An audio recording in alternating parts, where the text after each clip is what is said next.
Welcome into this episode of the IBC Roundtable. Join with me today, you have Ernie, Downtown Brown, Russ, the Idea Guy Morgan, and of course, me, Joey, the Italian Stallion. Murray. Could I move my nickname to the beginning? You know, Downtown Ernie Brown? Ernie Downtown Brown instead of Downtown Ernie Brown. I could do that. I could see that. I'll do that next time. Maybe Ernie Brown's downtown. Yeah.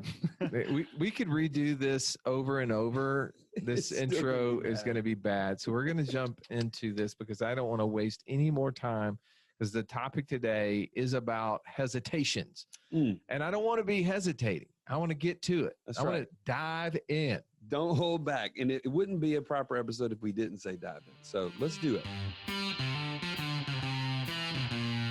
Welcome to the Wealth Without Wall Street podcast, your guide to understanding how to get out of the Wall Street rat race and start your own mailbox money lifestyle. Now, don't let these handsome Southern draws fool you. These financial minds are teaching our country to enhance savings, increase cash flow, and create passive income, all without the help of Wall Street. Are you ready to break through? Now here are your hosts, Russ Morgan and Joey Murray. All right. So first and foremost, when you have seen something that you cannot unsee, give me an example of what that might be. Well, I mean, I'll debate, probably regret. But when I was a kid, you know, very serious Ernie Brown, not so serious today, way more serious then. Wow. I got into a habit of mooning people. I'm sorry? Serious Ernie Brown, mooning people. Just couldn't help myself. And one time I mooned my mom and she mooned me back. Whoa! Terrifying. Wow. Okay, that's a hesitation I would have. And also something you cannot unsee. Yeah, I was thinking about the time that Joey and I shared a room together, and I woke up next to him with the space goggle on his face, and he was just crushing. Hey, dude, that's you're holding a CPAP over my head. Okay, I mean, come on, sleep apnea. I couldn't unsee that. It's something I got. I can't do anything about it. Well, here's one that I share with my kids all the time, and this will be a really fun one that you can share with your family. This is like the little fun fact. If you've ever seen a FedEx logo, if you see the big FedEx truck going out in front of you, next time you look, or if you want to just pull up your computer screen right now, look really closely in the FedEx logo and look to see the arrow. Okay. The arrow. There's an arrow in the logo that has always existed, but a lot of times we don't notice it because we're not looking for it, right? But if you look between the E and the X, it's an actual arrow. And somebody shared this with me the other day, actually, Mark Hargucci. We were riding down the road and he said, well, okay, because I showed him the FedEx logo. He said, well, what about in the Amazon logo? Did you know that little curve underneath the Amazon words is not a smile? I always thought it was a smile. I always thought it was a smile too. No, if you look really closely, it's an arrow. And if you look what the arrow is going from and to, it's going from the A and to the Z. So from A to Z. And I think that it's a great kind of mental process as we open up this podcast. We're going to be talking about hesitations with using our infinite banking policies, because there are some hesitations, because one of the biggest thing is that we're trying to unsee the things that we've experienced all the way up to this point. And before we get there, I want to start though with what is it that when you're talking to someone, what are the major things that they are trying to get away from and why they come and start using the infinite banking concept as a tool in their tool belt? Well, I think a lot of it, especially like think about even right now, the volatility of the market. They want to have more guarantees. They want to get rid of kind of this unknown, kind of getting tossed to and fro and not have anything to really stand on that was solid. That's number one in my book. Yeah. And the second is just control. Like they want to be able to control. All right. What do you think, Ernie? What are some of the things that you're hearing people share with you? Yeah. Another thing that people are trying to get away from. Yeah. I think people are getting nervous about our tax situation, and they feel like their accounts are exposed to tax. They know they have a tax bill upcoming, and they see an opportunity to get past that. Yeah. And I see, especially recently, with this crisis, this virus, how much we have decided to increase our debt. That's going to have to be paid somewhere. So I think people want to get away from that. That's great. So you're kind of, Joe, you kind of hit on that. They're looking for guarantees that their market-based assets, their 401ks and IRAs that they've been invested in, they don't offer that. That's right. And from what you're saying, Ernie, at the same time, the taxability, right? The features that we have inside the privilege of these life insurance contracts is that our cash values can grow without taxes. And that's a huge thing. Let's go ahead and pay tax on the seed today. I think one of the ones I hear of as well is when I'm dealing with and talking with business owners, and we see the litigious society that we're in, the protection afforded to these life insurance policies are unlike a lot of other things, especially as it relates to where people are storing cash, right? Most cash is stored in checking accounts. Yeah. And we know that if our business, for any reason, is sued, files bankruptcy, any of those things, those assets are part of the business. And those assets can be seized and taken. And so if they are not protected, they're not necessarily ours. And one of the things we love about these life insurance policies are the protections that are afforded to us from potential creditors if something were to happen. All right. So I agree. These are good things people are looking for. They're coming to us and they're creating these policies. But why would they hesitate to use them then? Man, I'll let you jump in first. I've got some thoughts on this, but I'll let you go first. Yeah. Well, this is a real deal. This is a real situation. Oh, man. Ever since I've been here, we just see hesitations. Why aren't people taking more loans? Why are people afraid to put cash into these things? They get started and they were going so well. It's almost like they're reverting back to their old way of thinking with the new solution. Yeah. Well, I think of the Godfather. I don't know if you guys are Godfather people. I mean, the Italian stallion. Yeah. I mean, yes. So I think of the scene with Michael and he says, as soon as I think I'm out, they pull me back in. And it was probably not a perfect. That was pretty good, man. Replay of that. But that's what makes me think about is that we're really, the hesitation is the mindset. We're asked a lot of times, what is wealth without Wall Street? And we start with the mindset. That's right. The things that have been poured into us, because it's so hard to unlearn something. We have these biases. We've talked about this before. Mm-hmm. And we referenced the backwards bicycle YouTube video. If you've never watched that, go back and watch that. That's a great video that talks about the biases that our brains have. And I think that even though we want all of these things, we revert back to the default where we were before. Yeah, and that you're talking about how we've bought financial products in the past is how we start to treat this. I mean, there are people that will say, well, hey, how's my policy doing? Well, that's the kind of question you would ask somebody who is managing money for you. And in this case, you are the banker. It has become your own banker, right? We're not here to be your banker. We're not managing an account for you. And so we have to lose that old way of thinking and go into more of an ownership of this product, this process that we're engaged with. And I think that goes back to, I don't know where I heard this, but somebody said, how can you expect to receive maximum results by putting in minimum effort? And that is the way that we've been taught up to this point with finance, is that we are to abdicate, using your word, Joey, abdicate the responsibility of managing our finance to someone else. Hand it off. So we're going to put in the minimum effort, and then we're going to sit back and hope for maximum results. And I don't know anything or anyone who has been successful in life with that sort of thought process. No, but I will tell you that this is a natural thing. If you have a policy right now or policies and you have fallen back into these same kind of concepts, it's not unnatural. In fact, I remember, Russ, I don't know if you know this, or I mean, I guess you would remember this, but it would seem like every 3 or 4, 5, 6 months, I would get back with you when I was first learning this, and I'd be like, so Russ, are you sure if I take a loan, my policy's still growing? Do you remember that? You're a slow learner. I was learning from Nelson himself. I was like in his conferences like all the time, and I would still ask the most basic of questions to Russ. Now, Ernie, do you think Joey was a slow learner? Or I was just a bad teacher.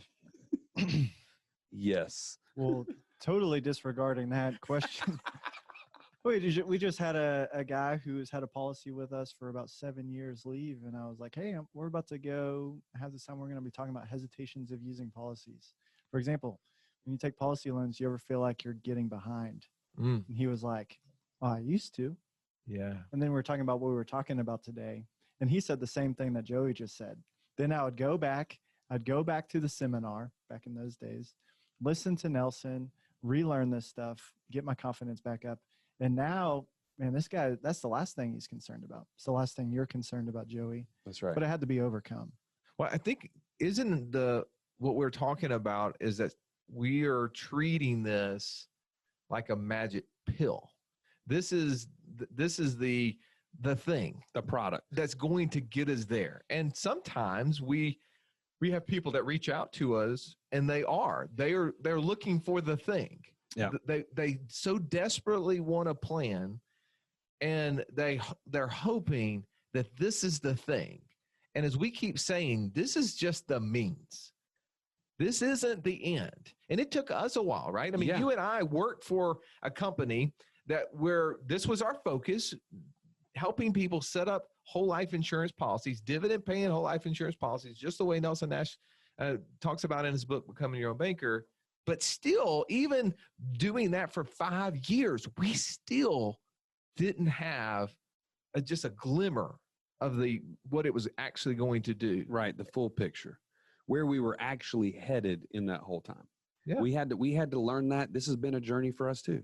Well, do you think, Ernie, as you're talking to people, and a common question you get, I would imagine, is, well, aren't there others who potentially do this? And how are you and your group different than the other people that I could set up these policies with? What would be your response to that? Yeah, no doubt. That's a common question because there's lots of really great people to help with this. And so people are coming to us and they want to know, how are you guys really good at this? And what I'll typically tell them is, in fact, most of those people are our friends who are really good at setting these things up. But one of our focuses in our company is not just setting up these policies, not just getting the product in place, but it's what do we do then? What are we putting our cash to work for? And we're focused on creating those things ourselves, getting around those types of people who are doing that, and then bringing them in our community so that we can learn those things. So the thing that makes us different is, well, what's on the other side? We get started, we'll have these hesitations. What we can overcome those is we find opportunities. Yeah, so what I'm hearing you say is that we're moving toward process. This is about a process and not a product. And I think that's the old way, right? I mean, the Bible talks about taking off the old man, right? And that fight to constantly fight off the old. And I think that is a hard part. And I know that we've all experienced it at different levels. I mean, I'm a quick start. If you look on the Colby personality, I don't know. I'm 11. Mine goes to 11 on quick start.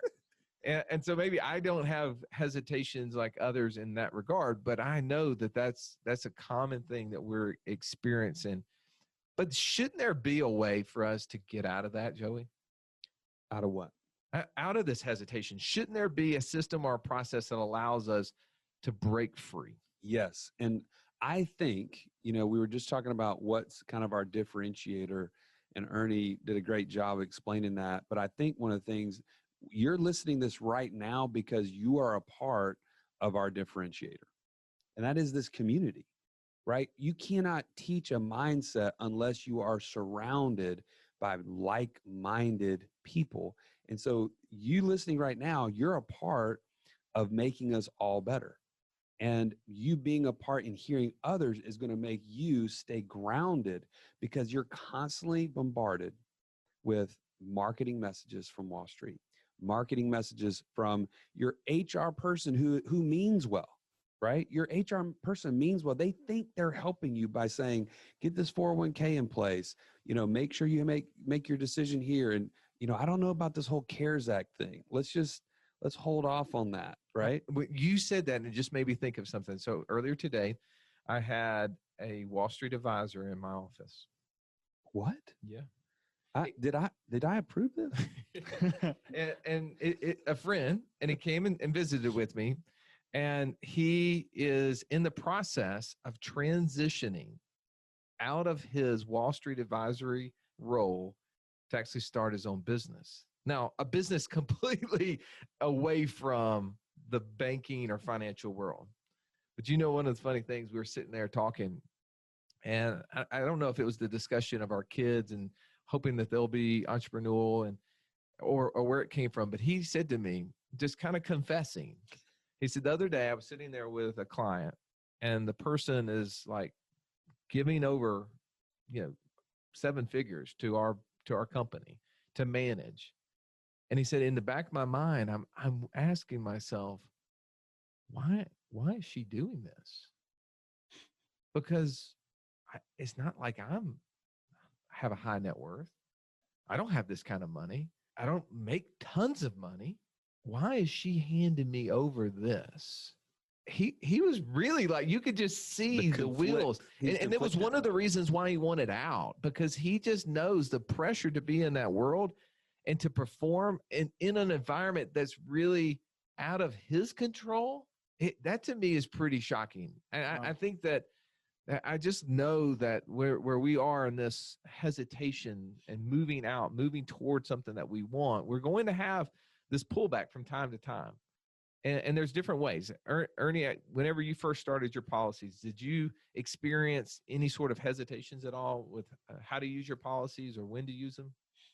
Yeah, absolutely. And if your quick start is an 11, I'm probably a 3 or a 4. My biggest regret is working here for, I think it was a little over a year, maybe a year and a half before starting a policy. And I wish that I could have that year and a half back. But I will say this, by the time I got started, I was maxing out. I capped my insurability and I was getting this thing going. And then didn't take long, a year after that, unfortunately, I was having more cash in my bank account than I had cash in my policy. I bought a couple cars in the past year, not because I wanted to, because I had to. And unfortunately, because I had more cash, I had to use IBC system for my bank account and through my policy. Yeah. Well, here's the thing. I will say this as we start to wrap up this episode of the Roundtable, that Joey, you and I have been doing this together in different capacity over 10 years. Right. And I guess it was about 4 years ago, we had an intern that went back and looked at the first 6 years that we had been doing this and tried their best to figure out the number of loans, like in dollar figures, that our clients had taken out. Now, it wasn't a perfect thing because some had come and gone and we didn't get to capture those. Some had went directly to the insurance company and wasn't going through our service system. But we saw that it was a little over $13 million in the first 6 years. Now, that was the infant stage of what we were doing, right? Right. I would venture a guess over the last 4 years that our company has helped our clients take out over $40 million in loans against their insurance policies. Would you think that'd be close? Yeah, I think that's good.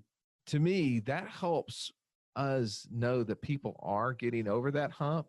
But if you're sitting there listening to this and you're having hesitations, I want you to make sure you're a part of our inner circle, because right now we're getting ready to transition to our guests. We have a couple of clients that had some of these same struggles, and they're willing to come on and share what those are. And we're going to allow our clients who are on live as well to ask questions of them. But if you're not a part of our IBC inner circle, you need to be, because what you need to have is those around you that are doing it. Maybe you feel like you're the lone wolf, you're the lone ranger, as Nelson would say, But when you get around other people who are doing it, that helps you break free. I think that helps you have the courage to overcome the fear and the mindset. So, right, Joey, if they wanted to become a part of the IBC Inner Circle, how would they do that? Yeah, right now, go on over to wealthwithoutwallstreet.com/inner circle. If you're already in our community, you can go on the left-hand side and join the group Inner Circle, and you can join today. All right. Well, thank you for listening to today's topic, and hopefully you'll be a part of the discussion going forward as we jump in with our guest today. Thank you so much. This has been the Wealth Without Wall Street podcast. Don't forget to subscribe to the show to break free of the Wall Street mindset and begin building wealth on your own terms in places you understand so that your wealth will never run dry. See you next episode.